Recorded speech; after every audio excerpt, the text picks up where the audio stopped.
Peoria will again celebrate Juneteenth with the third annual Ernestine Jackson Freedom Day Parade. For WCBU Reports, I sat down with NAACP Peoria Branch President Marvin Hightower to talk about the NAACP, Mrs. Ernestine Jackson herself, and why it's important to celebrate and remember now more than ever. So why it's important now is we need to keep going and keep remembering what happened, because one of the things about what's going on in the country right now is a lot of things are trying to be done away with or eliminated or erased. And one of the things about remembering, it's an act of resistance, meaning that we need to remember where we came from so that we won't go back. And one thing about history is it doesn't always repeat, but it does rhyme. And we're seeing the rhyming of history right now. So we thought it was very important this year, especially, even with the construction of MacArthur changing where we normally would have it, we still want to go forth and make sure that we continue this tradition here.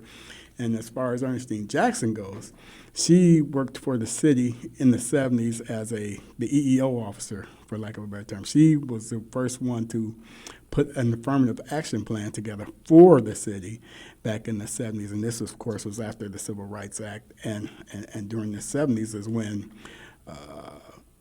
I would say democracy for the country was basically at its best. She was also very actively involved in the NAACP. When she came to town, she was in the junior NAACP. Yeah. What sort of a footprint did she leave behind, or a legacy with her work specifically with the NAACP? Well, she served as secretary for a long time. And you just mentioned she came up through the ranks or was a foot soldier. She came up they migrated from down south, her family migrated when she was young, and she got plugged in to civil rights, especially in the 60s, when actually most people don't think of this, but it was the young people that really led the civil rights movement with their energy and willing to do sit-ins and so forth and so on. So she was definitely a hard worker in the NAACP and wanted to make sure that people had access to opportunities in this city and across the state and frankly across the country. Well, it is interesting you mentioned across the state, because not only was she in Peoria, but she also did fair employment and housing in Champaign and Bloomington.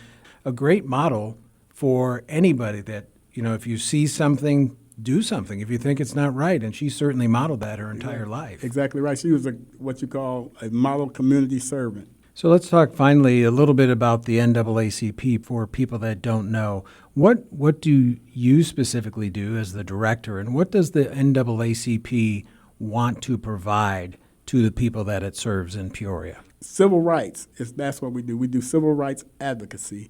And even here in Peoria, which we continue in the vein that she started, which is making sure that there's access to opportunities for African Americans on jobs, specifically with the city, county, park district, and those entities that use tax dollars, because that's the way. We pay taxes, and we should have opportunities in those spaces. And then also it helps with reduced crime and so forth and so on. So people can be able to have the opportunity to have careers and to have not just working at fast food, nothing against that, but to have living wage opportunities. So right now we still do that same fight. One of the things I discovered when I came back from college and ultimately became pastor, and before I actually was president, I thought we were past some of the fights that were being had in the 60s, but I discovered that we were still fighting those same fights.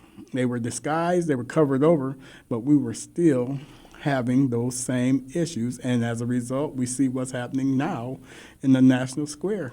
That's Pastor Marvin Hightower, NAACP Peoria Branch President for WCBU Reports. You're listening to Morning Edition.